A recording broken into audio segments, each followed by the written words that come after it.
This is Choice TV, your prime time leader.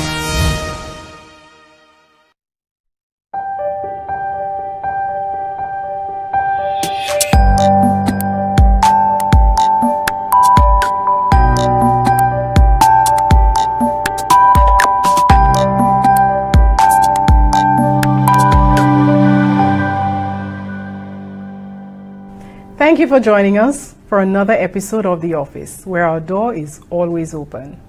Today we'll be talking about discipline management. What is discipline? What is the process that we follow? When is it applicable? So we'll be talking about this and much more. So don't go anywhere. We'll be right back after the break.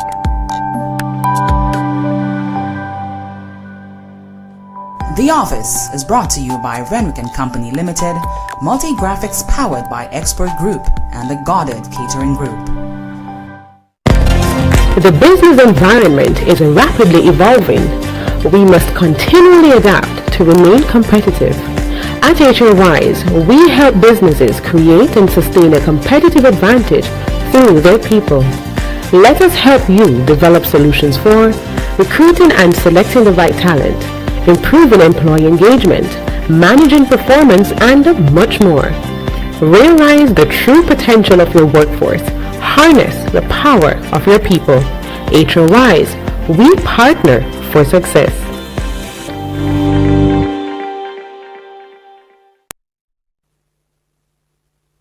Great deal on my furniture. Great stuff. Super strong. Best thing on the market.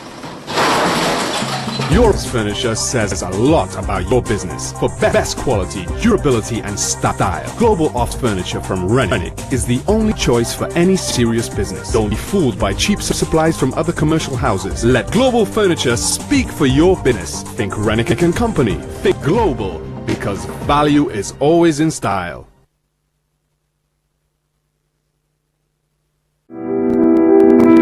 I'm often asked, what's the best part of my job? And I'm quick to say it's the tasty part. The presentation, the cooking, the creativity, the quality. The moment I peek to see another satisfied guest and client in all possible settings. Cutting, biting, sharing, and smiling, knowing our team at GCG events is simply outstanding.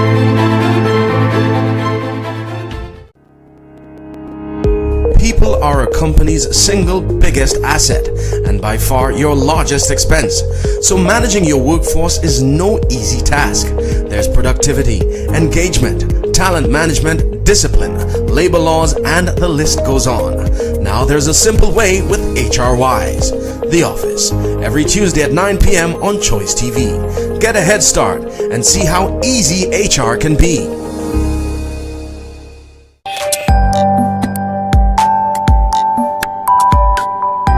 Welcome back. Thank you for staying with us. Today we'll be talking about discipline because it's an area that is still a challenge for many organizations. And if not handled properly, can result in serious payouts for the organizations. It can also result in damaged relationships with their unions, for those who are operating in a unionized environment. It can also impact negatively on the employee relationship. And so we felt it important to talk about this topic and try to identify and highlight the important aspects that we need to keep in mind when dealing with discipline. So to help me identify some of the key areas that are related to discipline management, I am joined by Mr. Joseph Alexander, who is the Executive Director of the St. Lucia Employers Federation. Mr. Alexander has over 30 years experience in management, having served as a director on the ECFH board and also chairperson of the Bank of St. Lucia. He has been with the Employers Federation for 9 years now as the executive director, and he is very familiar with the labor code, so we have quite a bit to learn from him in that respect. Thank you so much, Mr. Alexander, thank you for accepting our invitation to join me here at the office. And thank you very much for inviting me. You're welcome. So, Mr. Alexander, I think one of the first things that we need to clarify when we talk about discipline management is, first of all, what is discipline? what is discipline and when is it effective, or when do we put it into the discipline management part? When do we put it into effect? Okay. For a system of business to run well, it must be disciplined, it must be organized. And any time that you do not have a proper organization and there is indiscipline, all hell breaks loose.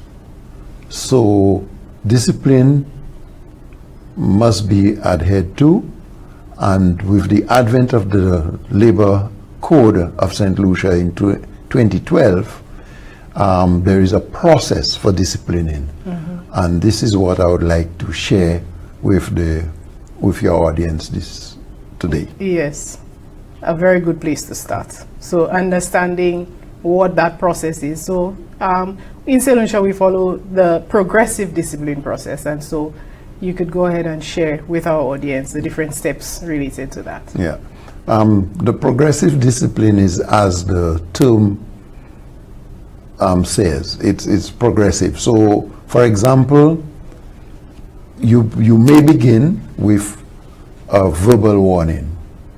From a verbal warning, and let us take for example, punctuality. So the very first offense, the first time somebody comes late, you won't go about issuing a written warning. You would begin with a verbal warning. So it progresses along the line of verbal warning, then a first warning, then a second warning, then a third, which is called a final warning. And if the infraction is committed another time, then you move towards what is called a disciplinary hearing. And from the disciplinary hearing, you may choose to terminate. The law allows you to terminate employment. Okay, so obviously there are specific things that we need to keep in mind when we talk about these different steps in the discipline process. So for the verbal warning, you know, we always encourage persons, even if it is a verbal warning, you should still keep a record of it to some extent. Do you agree? That's correct. That's correct. And so when you give the first written warning, you now reference the verbal warning in that first warning. Yeah, because within the discipline process, it is absolutely critical that we keep record. You know, because that's what is going to help to define the outcome of whatever that infraction or the behavior that we're trying to discipline the employee for. Yes, in fact, the labor code as it is, it only understands written warnings. Right. So even if you were to issue a verbal warning, and the code would only allow the tribunal to look at written warnings. Right. So the very first verbal warning, it's not, in a way, it's not recorded. It's 3 written warnings, and then you move on to the natural justice hearing. Right. Okay, so can you share with us what are the key things that we need to keep in mind in preparing the written warnings? Okay. So a warning should consist of about 3 things. The first one is you must identify what the warning is for. So, for example, in the code you would have something called misconduct, which is a minor offense, and lateness would be one of those. Right. Right. So the warning would say, first warning, misconduct. Then you would specify what the misconduct is. In this case, we would say lateness, right? Then you need to reference the warning against something like in your employee handbook, you would have a policy on lateness. Right. So you would go on to say in the warning that it is in contravention of the company's policy on lateness. Right. Right? And finally, you end the warning by saying what would happen in the event that another infraction occurs. Right. Okay. One of the areas that I always focus on when I talk to people about preparing written warnings is, in addition to all of what you said, to avoid using I and making it about exactly that, the policy that has been breached, the issue that is at hand, and not so much that relationship. Because you see, when persons use I, the employee can say, well, you know, this manager has something against me, especially if there's a disagreement, personality clash, or anything like that. So I always encourage them, you know, outside of just keeping to the facts and all of that, the tone of the letter should be as a representative of the company and not you personally, the manager. Yeah? So I'm in total agreement. Yeah. All right. We have to take a break now, but when we come back, we'll continue the conversation around the discipline process.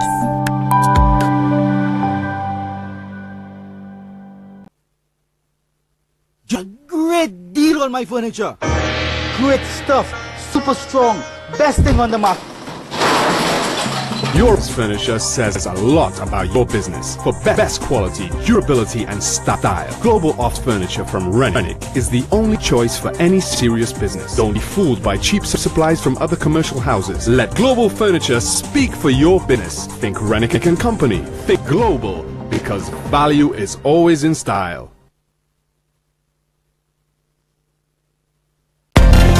The business environment is rapidly evolving. We must continually adapt to remain competitive. At HRWise, we help businesses create and sustain a competitive advantage through their people.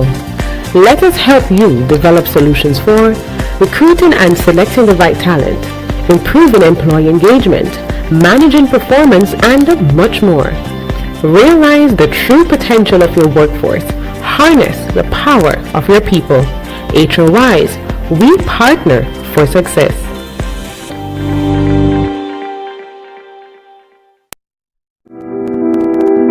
I'm often asked, what's the best part of my job? And I'm quick to say, it's the tasty part. The presentation, the cooking, the creativity, the quality. The moment I peek to see another satisfied guest and client in all possible settings, cutting, biting, sharing, and smiling, knowing our team at GCG Events is simply outstanding. News and information, facts versus opinion, reality versus perception, dissemination versus speculation, the truth of one side, the other side, both sides, no sides. What do you think? How do things affect you? Politically incorrect. It's about us. It's about time.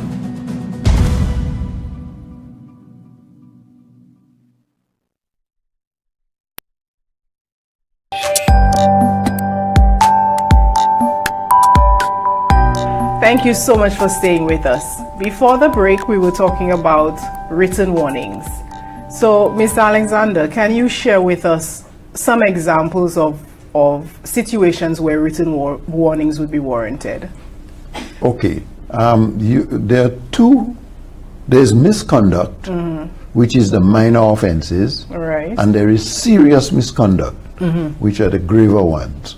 Whenever there is any misconduct at all, written warnings will be issued. Right. In the instance of misconduct, such as lateness, or any minor infraction like somebody smoking in a non-smoking area, nothing major, you need to issue 3 warnings. Right. Three written warnings, and then a disciplinary hearing. Right.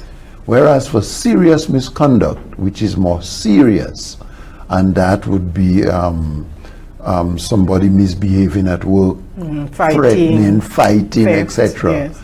These you only need to issue 2 warnings. Okay. Right? So you could be, in fact, depending on the gravity of it, you may issue only 1. Right. Right? So for example... Or it could be summary.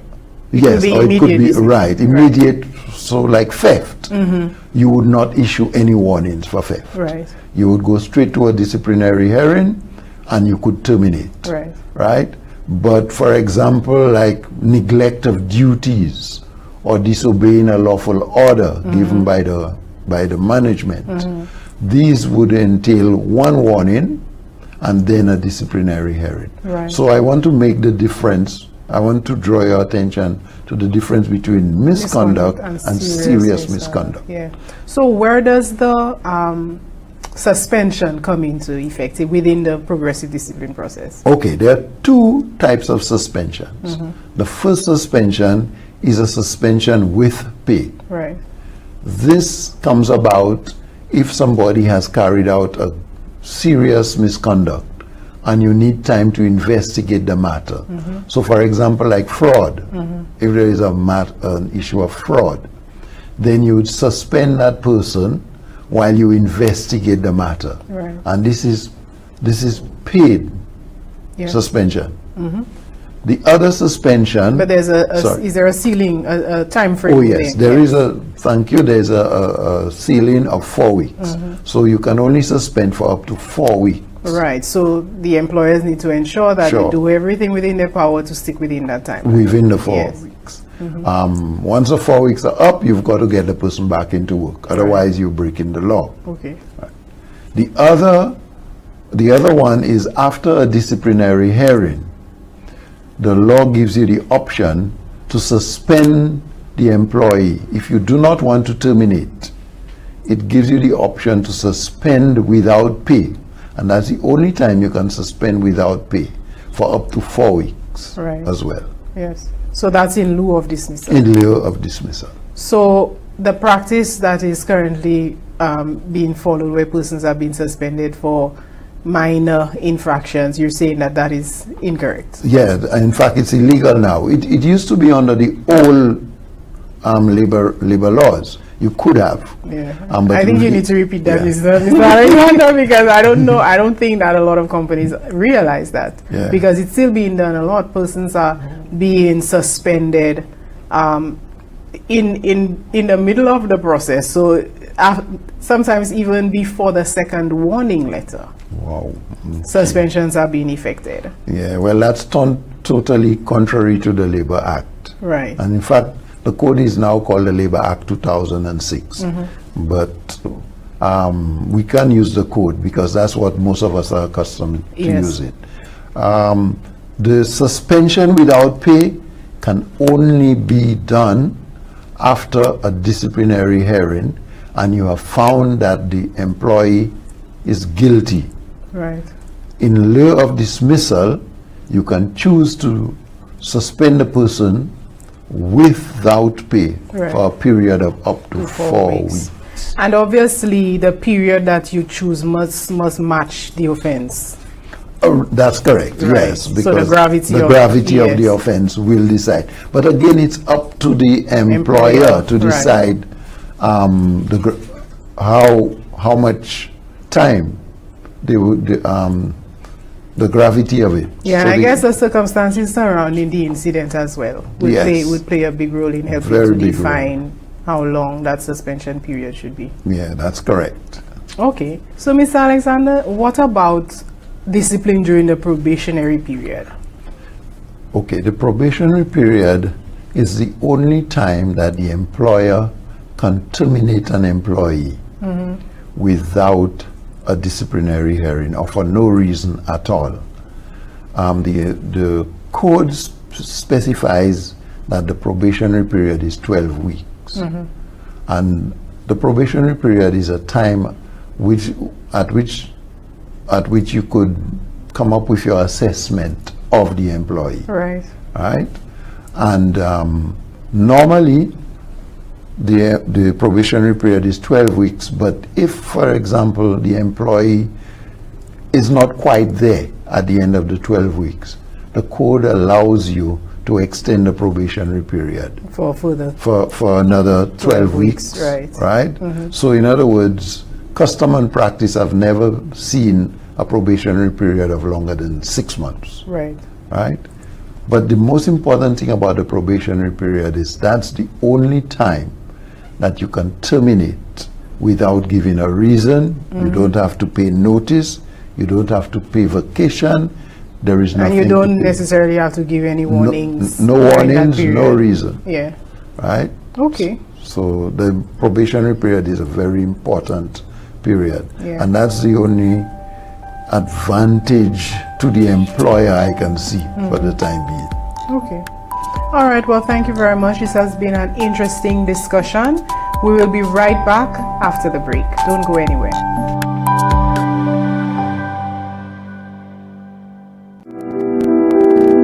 I'm often asked, what's the best part of my job? And I'm quick to say, it's the tasty part. The presentation, the cooking, the creativity, the quality.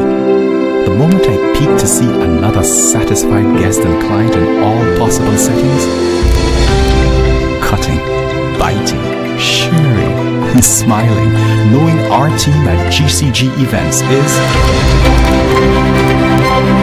simply outstanding. The business environment is rapidly evolving. We must continually adapt to remain competitive. At HRWise, we help businesses create and sustain a competitive advantage through their people. Let us help you develop solutions for recruiting and selecting the right talent, improving employee engagement, managing performance, and much more. Realize the true potential of your workforce. Harness the power of your people. HRWise, we partner for success.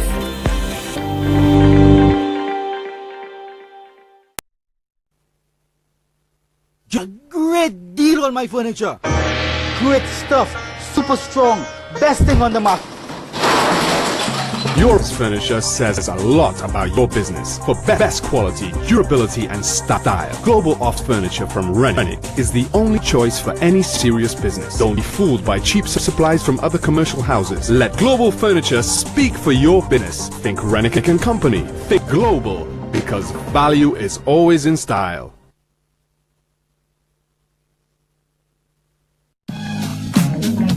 All right, caller, thank you so much for tuning into Daily Buzz. We're going to take a quick break and we'll be right back. Join me every day on Choice TV for Daily Buzz. Be connected and stay up to date on the latest trends in fashion, music, events, news, health, and so much more. Only on Choice TV. I'll keep you buzzing.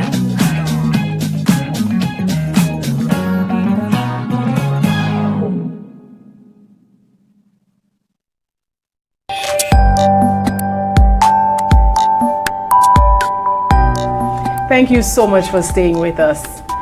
I've been having a very interesting conversation with Mr. Joseph Alexander, Executive Director of the St. Lucia Employers Federation, about discipline and discipline management. So, Mr. Alexander, what is the natural justice hearing in its, I guess, its true sense? Why are we now required to conduct a natural justice hearing? Because we didn't have that requirement before. Yeah. Right. What was found was that under the old legislation, an employer could terminate your services and just pay you notice. Right. The employer was not bound to provide you with any reason. Yeah. Right. With the advent of the code, you can only terminate somebody, an employee, for cause. They must have done something wrong to be terminated. Right. Right. And the concept of natural justice is a concept in law, and it was incorporated in the code to ensure that there is fairness in termination of employment. Right. So there are certain safeguards. That's right, there are certain safeguards, and basically the safeguards are: one, the person must be given a fair hearing. And by fair hearing, it means that if you, the employer, were involved in investigating a matter, you cannot be the chairperson of that disciplinary hearing. Right. In other words, you cannot be the judge, jury, and executioner. Right. Yeah. The second aspect of it is the person must be given an opportunity to be heard, so the person can lay their case and controvert whatever arguments that you've brought, whatever evidence that you've brought. The third one is that the person must be given an opportunity to be represented And in fact, the court goes to the extent and says legal representation. Right. But does not necessarily mean that the person must bring a lawyer. What you have to do is give the person an option, Opportunity, yes. right? If they so choose to bring a lawyer to Right. represent them. But also if they so choose to bring their aunt, their brother, cousin, whoever they choose to bring with them, we must allow them that opportunity. That's correct.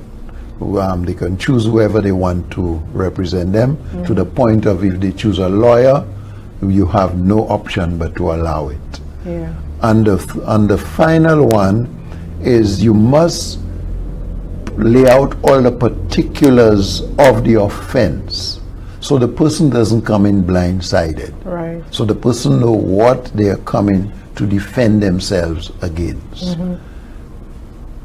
So these are basically the four tenets of the natural justice, and that is, if you're going to do a natural justice hearing, you must ensure that those four tenets are sustained, are applied. Yeah.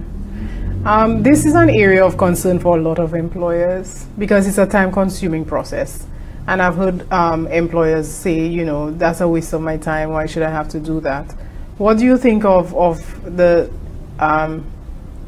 effectiveness or the need for us to still have a natural justice hearing, even when it is very evident that the person is in fact guilty? And in some cases, the person may have even acknowledged or accepted or, you know, said very clearly that, yes, I did this and yes, I accept full responsibility. But the law still requires us to have this natural justice hearing. What do you think about that? You see, the natural justice hearing is, in a way, to as well find out that whether the person is guilty or not. But it also gives the person an opportunity to mitigate. So something may look black and white to you, but there may be mitigating circumstances. Right. And that was one of the key reasons behind the natural justice. Is also to give the person an opportunity to explain the mitigating circumstances, if any, and also to seek to see whether you could be compassionate. Right, the employer, yeah. Yeah, the employer can be compassionate as well. Under the circumstances. That's correct. That's correct. All right, so in the event that coming out of the disciplinary hearing, the natural justice hearing, a decision is taken by the employer to terminate this employee, what are the key things that we need to keep in mind as employers once we get to that point? Okay, one of the key things we must always be aware of is that the employee may choose to appeal. Right. Right. The appeal process in most instances is through the Labor Department. So the employee may go to the Labor Department and say, listen, I was unfairly dismissed. Right. And the employee and the Labor Department may decide to review the matter. Right? If the Labor Department will now set up a meeting of the employer and the employee, and if the employee needs to bring a representative, they could, right. And the Labor Department will rehash the matter. It's important, therefore, that you record, right? And in fact, I would strongly recommend that you do a voice recording of the whole disciplinary hearing. Okay.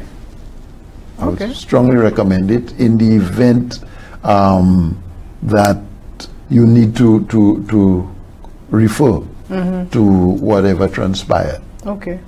So in addition to the written recording, you're suggesting that we do the voice recording? Yes, yes. The written recording is, I would always recommend that you do a report. Whoever chairs the hearing, do a report on what transpired. Of what transpired and how you came to your conclusion. Right. Right? Okay. Now, why I'm suggesting that you also have a voice recording is suppose the employee were to say this is not what transpired. Right, so you can right? actually go back so to you the can actual- go back and say, listen, this is, do you hear what was said there? Yeah. Right? Well, you know, Mr. Alexander, this has been very interesting, but we are completely out of time. So I want to thank you so much for being our guest here, and I look forward to having a continuation of this discussion in our next episode. Okay, so thank you so much. And until next time, follow us on social media. Contact us at 458-4001 or info@hrwiseinc.com. We'll be more than happy to answer any questions that you may have or to take your suggestions. So until next time.